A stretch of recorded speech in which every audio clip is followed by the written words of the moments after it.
तो आज हमको करना है यूनिट 3 के बाकी बचे हुए टॉपिक्स। एक है आपका मीडिया और मीडिया के इश्यूज, और दूसरा टॉपिक है डेमोक्रेसी के फीचर्स ऑफ डेमोक्रेसी। मतलब उसमें आपको दो फीचर्स पढ़ना है, दो विशेषताएं पढ़ना है। एक है आपका पॉलिटिकल रिप्रेजेंटेशन, राजनीतिक प्रतिनिधित्व, और एक है participation of citizen in decision making, यानी निर्णय लेने में जन भागीदारी, लोगों का निर्णय लेने में। दोनों डेमोक्रेसी के लोकतंत्र के ही हिस्से हैं, विशेषताएं हैं। ठीक है, प्रीवियस ईयर्स के क्वेश्चन देख। थैंक यू अभिनीत।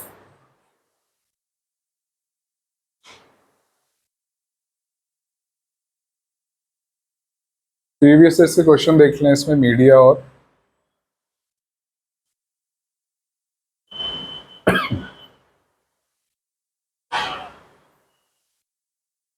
ये राजनीतिक प्रतिनिधित्व। इसमें क्या पूछा है?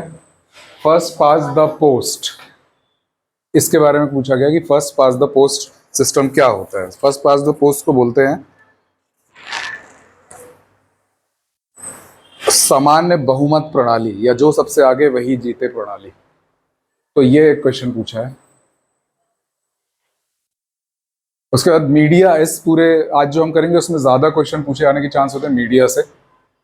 ज्वलंत टॉपिक है आपका। मीडिया क्या है, मीडिया के टाइप्स क्या होते हैं, इलेक्ट्रॉनिक मीडिया,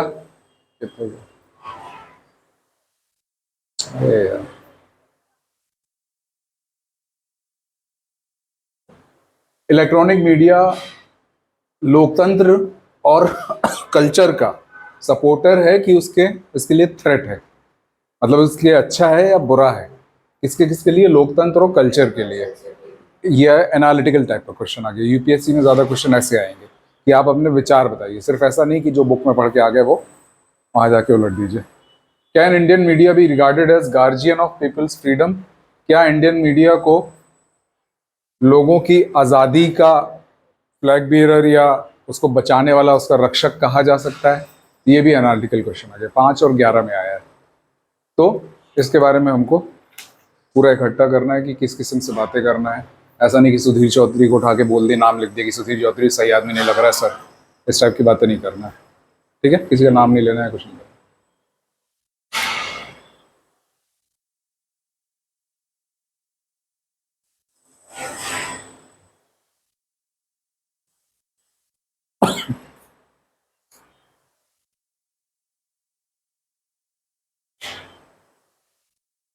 सबसे पहले करेंगे हम पार्टिसिपेशन वाला, participation of citizen in decision making, यानी निर्णय लेने में जन भागीदारी या जनता की भागीदारी। क्या मतलब निकल के आ रहा है? लोकतंत्र में मेन टॉपिक दिया हुआ है आपका कि लोकतंत्र की विशेषताएं, लोकतंत्र या डेमोक्रेसी की विशेषताएं।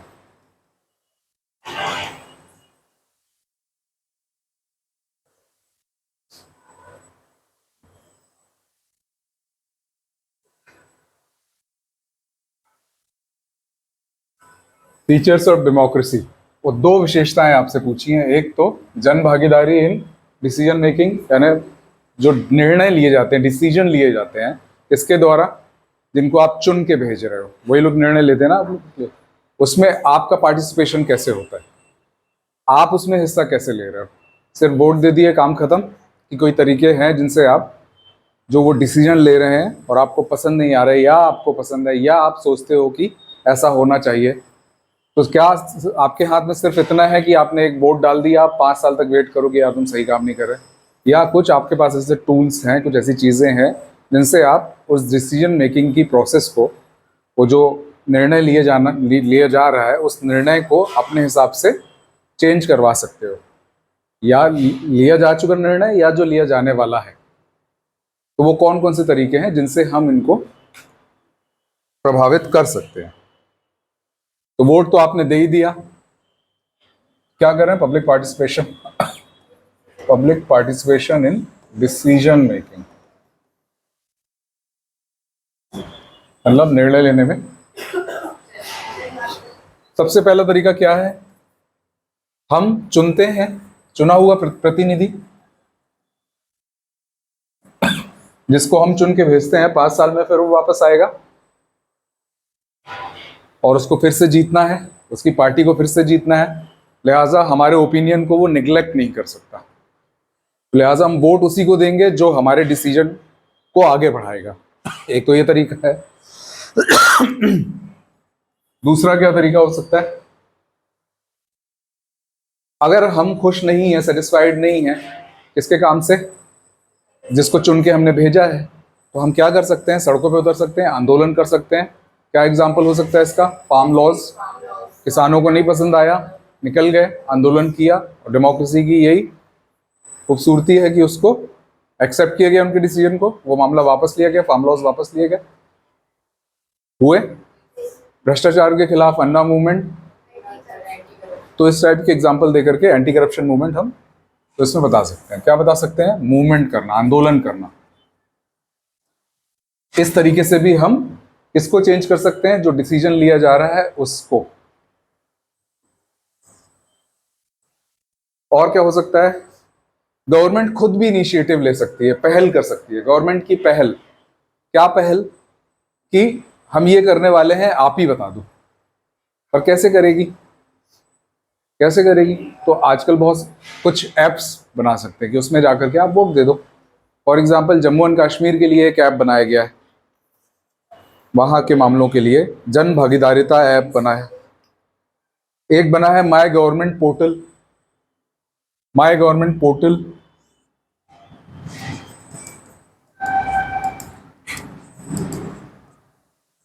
My government portal, CM helpline में भी आप जाएंगे तो ऐसा नहीं कि वहां सिर्फ शिकायतें की जाती हैं, वहां पर आपसे सुझाव भी मांगे जाते हैं किसी पर्टिकुलर काम के लिए, आपके एरिया के किसी भी चीज़ के लिए आप सुझाव दे दो। सीएम हेल्पलाइन बहुत इफेक्टिव तरीका है। कभी फंसो कहीं, कुछ हो जाए गवर्नमेंट के, वो फॉरेन एक्शन होता है, और जिनके ऊपर होता है वो मतलब उल्टे खड़े हो जाते हैं।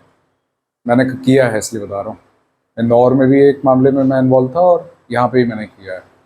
वो अलग बात है कि वो ये कोशिश करेंगे कि हम कर देंगे, आप बस उसको कैंसिल कर दो, आप लिख के दे दो।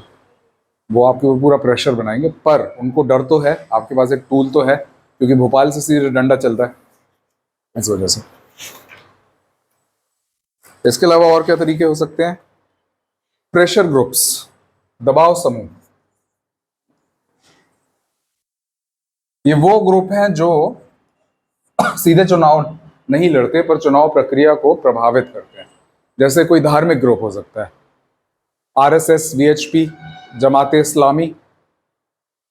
कोई छात्र संगठन हो सकता है, एनएसयूआई, एबीवीपी। ये क्या करेंगे? अपनी शर्तों को मनवाने के लिए प्रेशर डालेंगे गवर्नमेंट पे। उनको बताएंगे कि हमारे पास इतने लोग हैं, आप हमारा काम कर दो, इतने वोट आपके पक्के। या हो सकता है पैसों से मदद करें अपने कैंडिडेट को, जो ये वादा करे कि हम आपका ये काम करवा के देंगे। हर किसी को हो सकता है। प्रोफेशनल ग्रुप हो सकते हैं, बिजनेस ग्रुप्स। पता चला सुनारों का एक ग्रुप है, वो ये करवाएगा कि भाई गोल्ड पे जीएसटी हटाओ आप, जो इसको हटाएगा हम उसको वोट देंगे। कर सकता है। तो इस टाइप से प्रेशर क्रिएट करना, पर ये डायरेक्ट चुनाव नहीं लड़ते, डायरेक्ट सत्ता छीनने का प्रयास नहीं करते। ये होते हैं प्रेशर ग्रुप। एक होती है सिविल सोसाइटी। सिविल सोसाइटी मोटे तौर पे, ये प्रेशर ग्रुप भी इसी के अंडर में आ जाएगा। सिविल सोसाइटी का मतलब होता है ये एनजीओज और जितने भी ग्रुप्स हैं, प्रेशर ग्रुप्स, जितने भी टाइप के ग्रुप होते हैं जो नॉन गवर्नमेंटल होते हैं और नॉन पॉलिटिकल। मतलब नॉन पॉलिटिकल से यहाँ पर मतलब है जो चुनाव नहीं लड़ेंगे, डायरेक्ट सत्ता डायरेक्ट हासिल नहीं करेंगे, क्योंकि सत्ता डायरेक्ट आप अगर हासिल करने की कोशिश करेंगे तो आप पॉलिटिकल पार्टी कहला जाएंगे। तो सिविल सोसाइटीज भी इसमें इन्वॉल्व रहती हैं। बहुत बड़े बड़े मूवमेंट किए हैं, फार्म लॉज भी सिविल सोसाइटी का ही कहलाया जा सकता है, अन्ना मूवमेंट भी सिविल सोसाइटी कहला सकता है। बहुत सारे केसेस करते हैं ये लोग सुप्रीम कोर्ट में डेमोक्रेसी को स्ट्रॉन्ग करने के लिए। अब इन लोगों को लगा किसी बिल में, किसी कानून में कुछ कमी है और उसको इंट्रोड्यूस करवाया जाना चाहिए, या किसी चीज़ से रिलेटेड कोई कानून लाना चाहिए। जैसे अरुणा रॉय ने क्या किया था, कौन सा कानून लाया था? सूचना का अधिकार, कोई पढ़ पढ़ के नहीं आ रहा, कोई पढ़ नहीं रहा क्या घर जाके? 2 दिन पहले की चीज नहीं याद? उसके अलावा फिर जुडिशियल तरीका होता है कि हम कोर्ट चले जाएं और वहां पर अपनी बात रखें कि सर ये है और संविधान की धारणा के अनुसार इस कानून में ये बदलाव होना चाहिए, या फलानी पॉलिसी आई है और ये सिर्फ एक ही कम्युनिटी का भला कर रही है, दूसरी कम्युनिटी का क्या, कि कैसा भी आपको जो भी फर्क लगता है, ओबीसी को रिजर्वेशन मिलना चाहिए, मराठा आरक्षण मिलना चाहिए, केस कर दिया हमने कि बाकी पूरे देश से कैसे यहाँ पर सिचुएशन अलग है, इसलिए पब्लिक वेलफेयर के नाम पे हमको ये रिजर्वेशन दिया जाए या जो भी, तो हम कोर्ट केसेस के थ्रू भी अपना डिसीजन मनवा सकते हैं। तो ये तरीके हैं जिनसे हम डिसीजन मेकिंग प्रोसेस में, जनता डिसीजन मेकिंग की प्रोसेस में पार्टिसिपेट, भागीदारी कर सकती है। आगे बात समझ में? इतना ही आपका पहला टॉपिक है, इससे ज्यादा आपको कुछ पूछेगा नहीं, ज्यादा से ज्यादा ये पूछ लेगा कि पब्लिक पार्टिसिपेशन क्या है, पॉलिटिकल पार्टिसिपेशन क्या है। सॉरी, अभी तो हम वो कर रहे हैं ना, participation of citizen in decision. Next topic है पब्लिक पार्टिसिपेशन। क्या हो गया? हाँ, तुम इस मोबाइल के पीछे हो, ये टैब के पीछे, थोड़ा ऐसे बैठो कि कोई एक ही छुप पाए, किसी को कोई कंफ्यूजन, आगे बढ़े। यूनिट 3 में ही नेक्स्ट टॉपिक है अब हमारा पॉलिटिकल रिप्रेजेंटेशन, राजनीतिक प्रतिनिधित्व।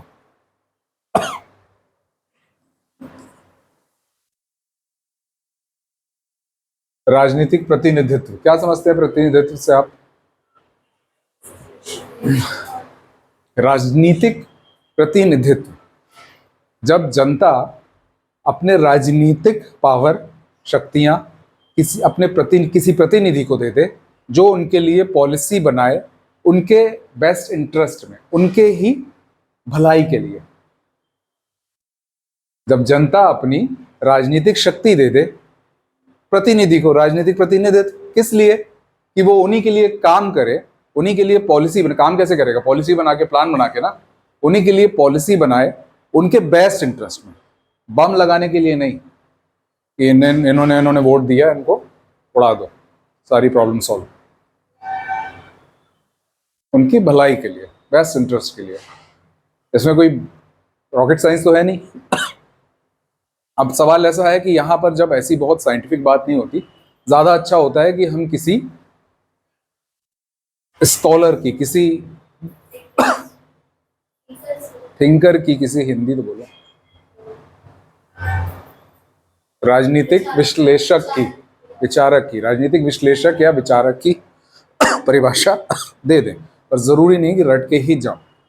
तो एक बहुत बड़े पॉलिटिकल स्कॉलर हुए हैं A.H. बिर्च, ब्रिटिश स्कॉलर हैं ये, ब्रिटिश पॉलिटिकल स्कॉलर हैं ये। इन्होंने कहा कि राजनीतिक प्रतिनिधि वो होता है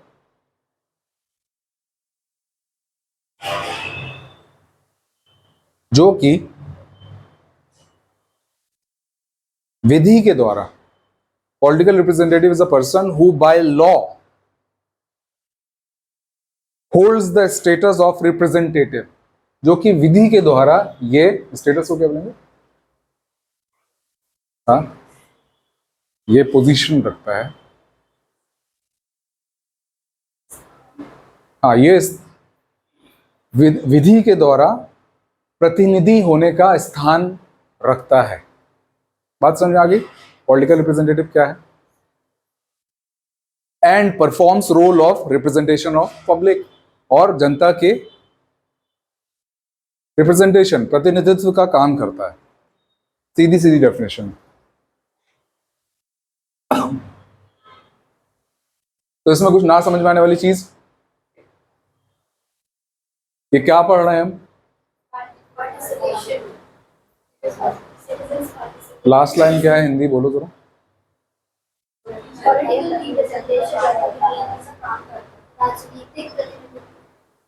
बोलो फिर से, राजनीतिक, बोलो लास्ट लाइन बोलो ना।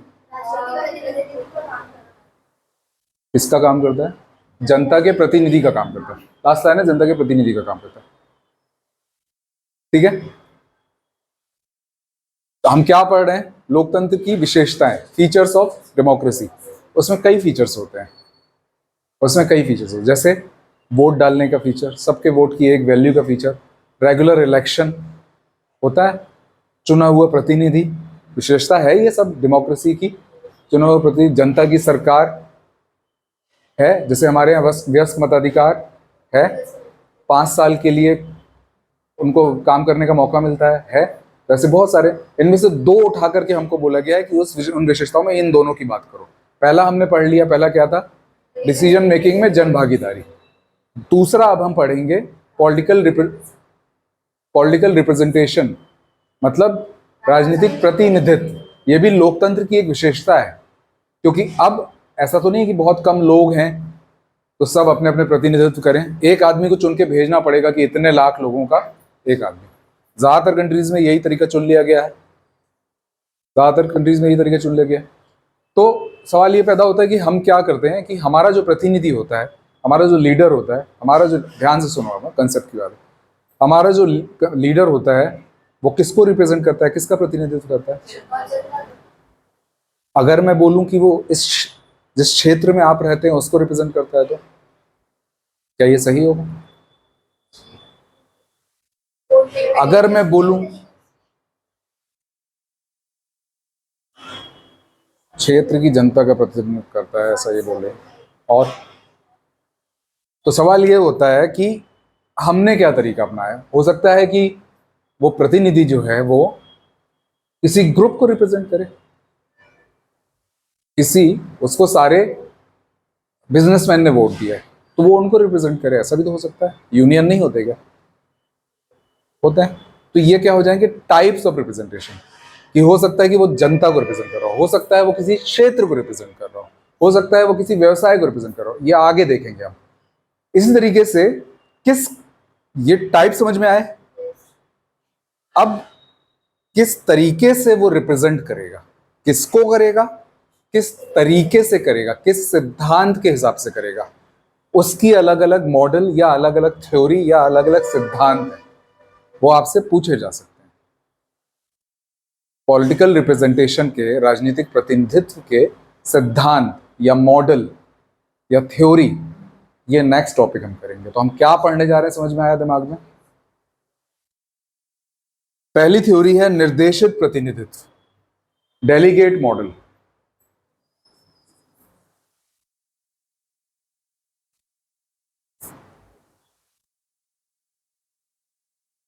हमने चुनकर के एक वोट दिया, निर्देशित प्रतिनिधित्व, हमने चुनकर के एक बंदे को वोट दिया, उसका काम है कि जो हम बोलें चुपचाप कर दो, अपनी बुद्धि विवेक का इस्तेमाल नहीं करो, अपने बेटे को ऑस्ट्रेलिया मत भेजो पढ़ने के लिए हमारे पैसे से, जो हम बोले चुपचाप वो काम करो। इसको बोलते हैं डेलीगेट रिप्रेजेंटेटिव। यहाँ पर जो प्रतिनिधि है एग्जैक्टली वही करेगा जैसा जनता बोलेगी। जो पुराना सिस्टम होता था, जब राजा या जो नेता है ये इतने स्ट्रांग नहीं होते थे, जब नया नया लोकतंत्र बना था उस टाइम क्या होता था, मत्स्य न्याय चलता था। जो ताकतवर आदमी है वो कमजोर आदमी को दबा के ले जाता था। तो वहां से क्या शुरू हुआ कि एक आदमी को ये जिम्मेदारी दी गई कि आप हमारी सुरक्षा करो, आप यही काम करो, आप ये व्यवसाय बना लो कि आप हमारी सुरक्षा करो, उसके बदले में आपके कमाने खाने का इंतजाम हम करेंगे। कि किसी के पास मिल्क है तो दे दिया, किसी के पास सब्जियां हैं तो दे दिया, आप यही काम करो। तो वो सीधा सीधा ये जो बोलते थे उनकी मानता था, मत्स्य न्याय को खत्म किया। उस टाइम पे इतना स्ट्रांग नहीं था वो आदमी, उस टाइम पर चुना जाता था उसको, राजा को चुना, कहला राजा रहा है वो पर चुना जा रहा है वो, रिपब्लिक था मतलब वो चुना जाना यानी रिपब्लिक, गणराज्य था। धीरे धीरे क्या हुआ, उसने अपने बेटे को बनाना शुरू किया, सब अपनी प्रॉब्लम लेके आते थे तो चौड़े होने लगे तो वो राजा बन गए। ये हुआ। पहले किसकी मानता था? सीधे सीधे जो बोला जाए, तो वो क्या सिस्टम था? डेलीगेट या निर्देशित सिस्टम, जनता का निर्देश सीधे सीधे फॉलो करने वाला।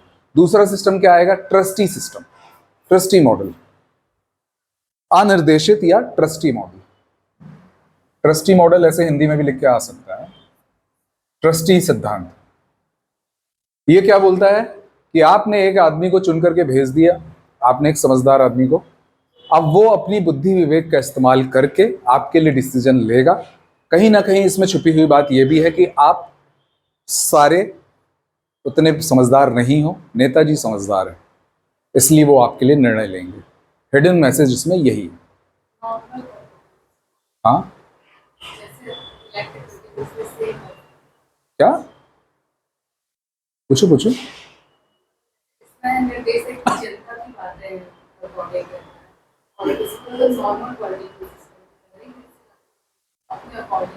नॉर्मल से क्या मतलब है तुम्हारा? आज के टाइम का नॉर्मल तो यह है कि पेपर में तो यही है कि आप राजा हैं, आपकी सरकार है, लोक का तंत्र है। सच्चाई क्या है? आप जूते खाने के लिए हैं, क्योंकि आप नेता की पूजा करते हैं। आप ये देख नहीं सकते कि नेता को हमारे कोई कुछ बोल दे, जबकि वो अपने मुंह से बोल रहा है कि हम सेवक हैं, पर आप मानने को नहीं तैयार, क्योंकि आपकी आदत है। तो आप किसको नॉर्मल बोलोगी? तुम पेपर में जो है उसको नॉर्मल बोलोगी, ये जो जो प्रैक्टिकली चल रहा है? अच्छा, तो वो नॉर्मल है नहीं है।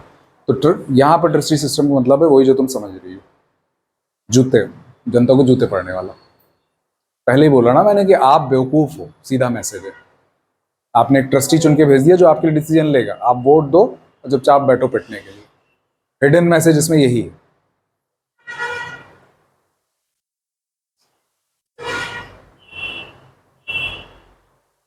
तो यहां पर ट्रस्टी क्या होता है? सिर्फ जनता का एजेंट नहीं होता, सिर्फ उनका निर्देश मानने के लिए नहीं होता। वो अपनी बुद्धि विवेक से, अपनी डिस्क्रिशन से डिसीजन भी लेता है। और क्या मॉडल होते हैं? पार्टीशन मॉडल, दल आधारित पार्टीशन, पार्टीशन मॉडल। इसी को मैंडेट मॉडल भी बोलते हैं। मैंडेट को क्या बोलते हैं? जनता ने हमको मैंडेट दिया, जनादेश, जनादेश मॉडल। सीधी बात है, ये इस कंसेप्ट का, इस मॉडल का, इस सिद्धांत का उदय, राइज तब से हुआ जब से पॉलिटिकल पार्टीज डोमिनेट करने लगी। इंडिविजुअल से बड़ी, एक पर्टिकुलर नेता से बड़ी पार्टी का स्टेटस हो गया। कांग्रेस जिसको खड़ा कर देगी जनता चुपचाप वोट दे देगी। आजादी के आसपास की बात करें अगर, तो ये कैसा सिस्टम था? Mandate model. दल की, जो राजनीतिक दल है उसको जनता वोट कर रही है, ना कि इस इंडिविजुअल को, उसकी आइडियोलॉजी, उस पर यकीन करके वोट कर रही है। तो ऐसे सिस्टम को क्या बोलते हैं? Partition system. एक होता है पॉलिटिको मॉडल, पॉलिटिको राजनीतिज्ञ सिद्धांत, पॉलिटिको थ्योरी। ये दो चीजों का हाइब्रिड है। हाइब्रिड मतलब मिलके बना है, ट्रस्टी और डेलीगेट। ट्रस्टी में क्या होता है? डिसीजन नेताजी खुद लेते हैं। डेलीगेट में क्या होता है? जो जनता बोलती है नेताजी वो करते हैं। ये सिचुएशन के हिसाब से डील करेगा। तो जो सिचुएशन के हिसाब से डील कर ले वही नेता, वही राजनीतिक। तो इसलिए इसको क्या बोला? राजनीतिज्ञ सिद्धांत, पॉलिटिको मॉडल, पॉलिटिको थ्योरी। कोई इसमें दिक्कत अभी तक? नेक्स्ट है रिजेम्बलेंस थ्योरी, सादृश्यता का सिद्धांत। यहां पर कौन चुना जा रहा है, कैसे चुना जा रहा, इसमें कुछ इंपॉर्टेंस नहीं है। क्या इंपॉर्टेंस है? कौन चुना जा रहा, कैसे चुना जा रहा है, ये इंपॉर्टेंट नहीं है। इसमें इंपॉर्टेंट है कि जो नेताजी हैं, जो रिप्रेजेंटेटिव है, जो प्रतिनिधि है, वो जिस ग्रुप को का प्रतिनिधित्व करने वाले हैं, वो खुद उस ग्रुप से हैं कि नहीं।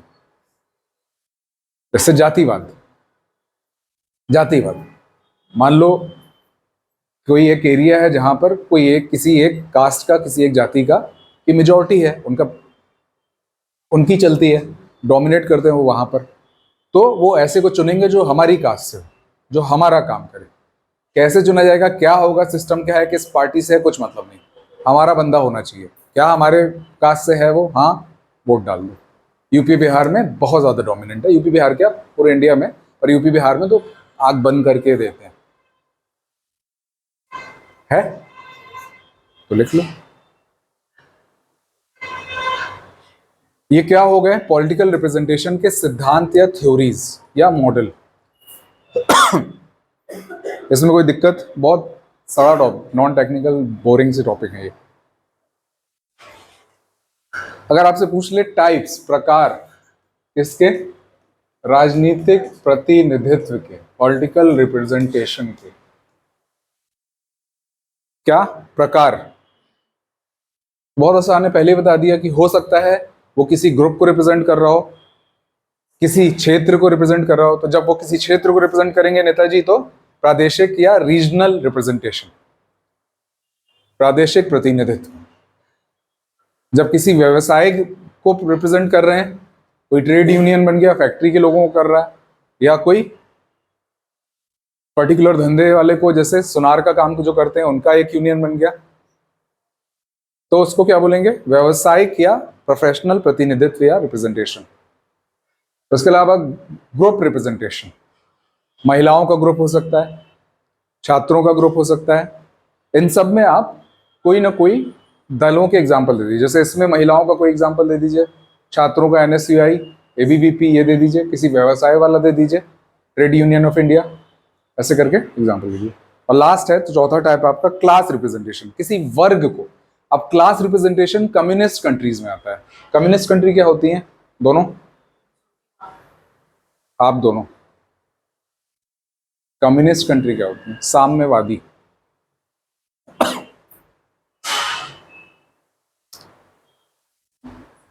तो मैं पूछ रहा हूं तो यहां तो देखो कम से कम, कम्युनिस्ट क्या होता है और कैपिटलिस्ट क्या होता है, आज समझ लो और भूलना मत। जो कम्युनिस्ट कंट्रीज हैं, यानी जैसे हमारे यहाँ पे लेफ्ट पार्टीज हैं, वाम दल बोलते हैं जिनको, कम्युनिस्ट पार्टी भी बोलते हैं, एक CPI है, एक CPM है, दोनों में नेशनल पार्टी कौन सी है, CPM। मार्क्स का नाम सुना है, कार्ल मार्क्स, हाँ कि नहीं, ऐसा हाँ, चलो। तो मार्क्स एक सोशलिस्ट थे, समाजवादी थे, जो किसके खिलाफ थे, कैपिटलिस्ट लोगों के खिलाफ, यानी जो पूंजीपति हैं, रईस, बहुत पैसे वाले। और किसके फेवर में होते थे, सर्वहारा वर्ग, लेबर। ज्यादा कौन होते हैं, सर्वहारा, गरीब लोग ज्यादा होते हैं। तो मार्क्स का कहना यह था कि एक आंदोलन चलेगा जब इनकी, ये लोग एट्रोसिटीज करते हैं, जो नेता कैपिटलिस्ट होते हैं, पूंजीवादी, अपने फायदे के लिए इनके ऊपर एट्रोसिटीज करते हैं। क्या करते हैं, जुल्म करते हैं इनके ऊपर। कैसे, इनको कम पैसे में ज्यादा काम कराना, जब उस काम के लिए मशीन आ गई तो लात मार देना, जहां जितना पैसा देना चाहिए वहां पर कम पैसा, और उसमें भी 3 लोगों से काम कराना। अपने बच्चों के लिए अच्छी अच्छी फैसिलिटीज, इनके लिए ये भूखे मर रहे हैं, 5 औलादें पैदा होती तो 2 बड़ी हो पाती हैं। तो होते होते ये इतना गर्म हो जाएगा मामला कि ये लोग आंदोलन कर देंगे। आंदोलन कर देंगे, वो आंदोलन इतना तीव्र हो जाएगा कि इन पूंजीपतियों को मार डाला जाएगा, इतना एक्सट्रीम बेसिकली। तो जहां भी कम्युनिज्म होता है, कम्युनिस्ट होता है या मार्क्सिज्म होता है, उन कंट्रीज में, जैसे रशिया, चाइना, रशिया जब USSR था, जब टूटा नहीं था, आज रशिया, पहले उसको USSR बोलते थे, तब वहां पर कम्युनिज्म ज्यादा था, आज प्योर फॉर्म में नहीं है। चाइना में कम्युनिज्म है। तो ऐसी जगहों पर 2 वर्ग होते हैं, 2 क्लास होती हैं, एक सर्वहारा और दूसरी पूंजीपति, लेबर और कैपिटलिस्ट। आ गया समझ में? तो इनका भी रिप्रेजेंटेशन जब हो सकता है कि कोई सर्वहारा दल का नेता हो, उनको रिप्रेजेंट करे, या पूंजीपति चाहेंगे कि हमारा नेता बैठे, ताकि ऐसी पॉलिसी बनाए कि सब हमारा अंदर होता जाए, BSNL खत्म हो, जियो आगे बढ़े, या कोई भी एग्जाम्पल, जो भी इल्जाम लगते हैं, तो अपना नेता बैठाना चाहेंगे वो, ठीक है। तो उसको क्या बोलेंगे, क्लास रिप्रेजेंटेशन या वर्ग प्रतिनिधित्व।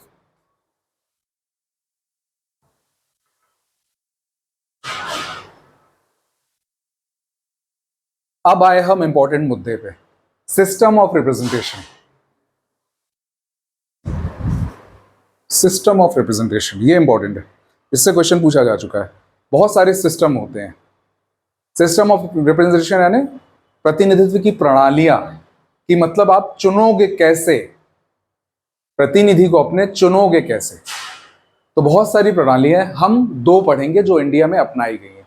यहां सुनो, हम 2 पढ़ेंगे जो इंडिया में अपनाई गई। पहली है first pass the post, Hindi में बोलते हैं सामान्य बहुमत प्रणाली या जो सबसे आगे वही जीते।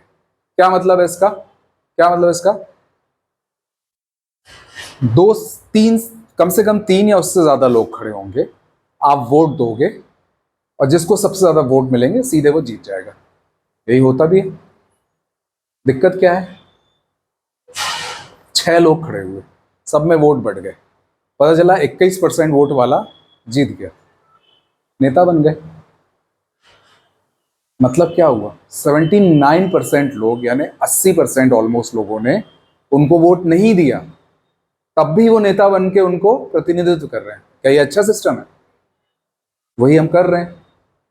क्यों कर रहे हैं हम ऐसा? क्योंकि आज भी हमारे देश में उतनी लिटरेसी नहीं है कि हम दूसरा वाला जो सिस्टम है उसको अपना सकें। वो दूसरा सिस्टम क्या है? तो इसकी क्या क्या खासियतें हो गई? फर्स्ट पास द पोस्ट की खासियतें क्या हो गई, लिख लो। सबसे पहली बात यह कि इसमें एक व्यक्ति चुना जाएगा। एक से ज्यादा चुनते हैं क्या? एमएलए चुनते हैं तो एक ही आखिरी में चुना जाता है ना। 3 या 3 से अधिक कंटेस्टेंट खड़े होंगे। क्यों 3 या 2? 2 क्यों नहीं बोला मैंने? क्योंकि 2 खड़े होंगे तो फिर तो 50-50 होगा ही, उसमें तो फिर कोई प्रॉब्लम ही नहीं है।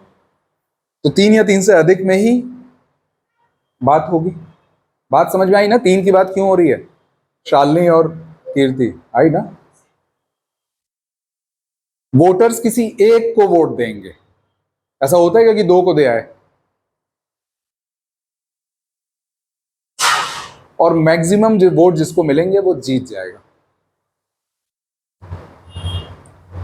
सबसे बड़ी बात कि जरूरी नहीं कि जो जीता है उसको पूर्ण बहुमत मिले, यानी 50% से ज्यादा वोट मिले, ये जरूरी नहीं है।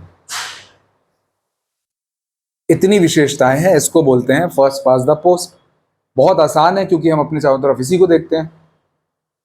पर क्या राष्ट्रपति और उपराष्ट्रपति का चुनाव ऐसे होता है? इंडिया में जहां भी डायरेक्ट इलेक्शन होता है वो फर्स्ट पास द पोस्ट होता है। डायरेक्ट इलेक्शन किसका होता है? एमपी, एमएलए और फिर नीचे आप पार्षद वगैरह जो चुनते हो। आया समझ में? पर जहां भी इनडायरेक्ट इलेक्शन होता है, जहां जनता सीधे वोट नहीं करती, वहां पर दूसरा सिस्टम यूज होता है। उसको क्या बोलते हैं? Proportional representation single transferable vote. एकल अनुपातिक प्रतिनिधित्व, एकल संक्रमणीय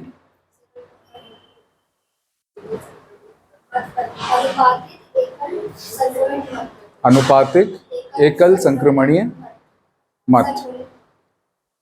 क्या मतलब है? राष्ट्रपति का चुनाव जैसे होता है। अब यहां समझो, इसमें क्या होता है? मान लो 3 लोग खड़े हैं, हम जब वोट देंगे, जितने भी लोग, मान लो 100 लोग वोट देंगे, गौर से सुनना, तुम लोगों ने सुना, इनको पता है 100 लोगों को वोट देना है। वहां पर क्या हो रहा था? हम किसी एक को वोट देंगे। यहां पर ऐसा नहीं होगा। यहां पर क्या होगा? 3 लोग खड़े हैं, हम लिख के आएंगे हमारा वोट जाता है सबसे पहले ए को। अगर ए नहीं जीत पाता तो बी को। हमारी सेकंड चॉइस क्या है? बी। और थर्ड चॉइस सी। ऐसा वोट डाला जाएगा। ऐसा वोट डल गया। अब वोटों की गिनती होगी, देखा जाएगा कि क्या किसी को कोटा के परसेंटेज के ऊपर वोट मिली है। एक परसेंटेज तय हो जाएगा जिसको बोलेंगे हम कोटा। मान लो वो कोटा है 51%, तो क्या किसी को 51% वोट मिल गए एक ही बार में? अगर मिल गए तो वो जीत गया। अगर कोटा परसेंटेज नहीं है तो आपको कितने भी वोट मिलो, 50% भी वोट मिले, आप जीतन नहीं कहलाओगे। तो अब आगे क्या होगा?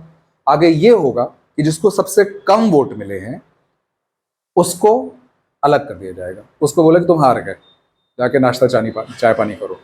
और अब उसकी जो चिट्ठियां हैं, जिसने उसको वोट मिला, उसको निकाला जाएगा और उसमें देखा जाएगा कि उसकी चिट्ठियों में सेकंड प्रेफरेंस पे किसको वोट मिला। मान लो पहली चिट्ठी मिली और उसमें लिखा है कि सेकंड प्रेफरेंस, मान लो सी हारा था, कौन बचे? ए और बी। सी की चिट्ठियां निकाली गई, अलग की गई। सी की पहली चिट्ठी में लिखा कि हम सेकंड प्रायोरिटी पे वोट देते हैं बी को, तो बी के नाम पे एक वोट जुड़ जाएगा। दूसरी चिट्ठी निकली, हम सेकंड प्रायोरिटी पे वोट देते हैं फिर से बी को, बी के वोट में 2 और जुड़ गए, ए की धड़कनें तेज। फिर एक चिट्ठी निकली, हम सेकंड प्रायोरिटी पे वोट देते हैं ए को, एक को फिर से वोट मिल गया। ऐसे गिनते गिनते गिनते गिनते दोनों में उसके वोट बढ़ जाएंगे। अब चेक होगा कि जिसको सबसे ज्यादा वोट मिले क्या उसने कोटा पा लिया। अगर पा लिया तो जो जिसको सबसे ज्यादा वोट वो जीत गया। अगर नहीं पाया तो फिर से यही प्रोसीजर की जाएगी। तो यहाँ तो 3 ही लोग हैं तो ऐसा होगा नहीं। मान लो 5-6 लोग खड़े होते हैं तब ऐसा रिपीट हो सकता है। इसमें कोई कंफ्यूजन? कोटा क्या होता है? तो कोटे का फॉर्मूला लिखो, टोटल नंबर ऑफ वोट्स यानी कुल vote divided by total votes divided by total उम्मीदवार जितने हैं, जितने कंटेस्टेंट हैं उम्मीदवार +1 और ऊपर +1। आई बात समझ में? अब कैसे निकालेगा कोटा? मान लो सिर्फ 2 लोग खड़े हुए तो टोटल और वोट करने वाले 100 हैं, क्या हो जाएगा? 100 कितने लोग खड़े हुए? 2 +1 +1 क्या हो जाएगा? ये 51 आना चाहिए इसका। कहने का मतलब 2 लोग जब खड़े होंगे तो कम से कम आपको 50% प्लस वोट मिलना चाहिए। ये कोटा होता है।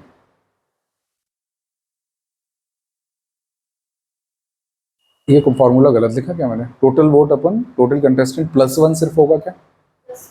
राष्ट्रपति में देखो उसमें नीचे वाला +1 नहीं होगा शायद, नहीं होगा ना?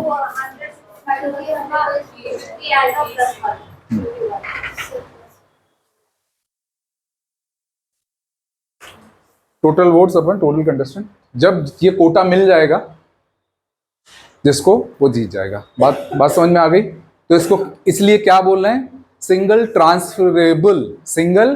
ट्रांसफरेबल यानी संक्रमणीय, संक्रमण हो रहा वोटों का। एक को दिए थे उसको नहीं जीता तो दूसरे में संक्रमित हो गया, ट्रांसफर हुआ, सिंगल ट्रांसफरेबल। प्रोपोर्शनल रिप्रेजेंटेशन, वहां क्या हो रहा था? 20% वाला भी जीत जा रहा था। यहां पर ऐसा नहीं है, यहां पर एक नहीं पसंद तो दूसरी चॉइस भी हम दे पा रहे हैं। तो हमारी भी चॉइस का अनुपात तो लिया गया है ना, तो अनुपातिक नाम से ये समझ में आ रहा है। आगे समझे?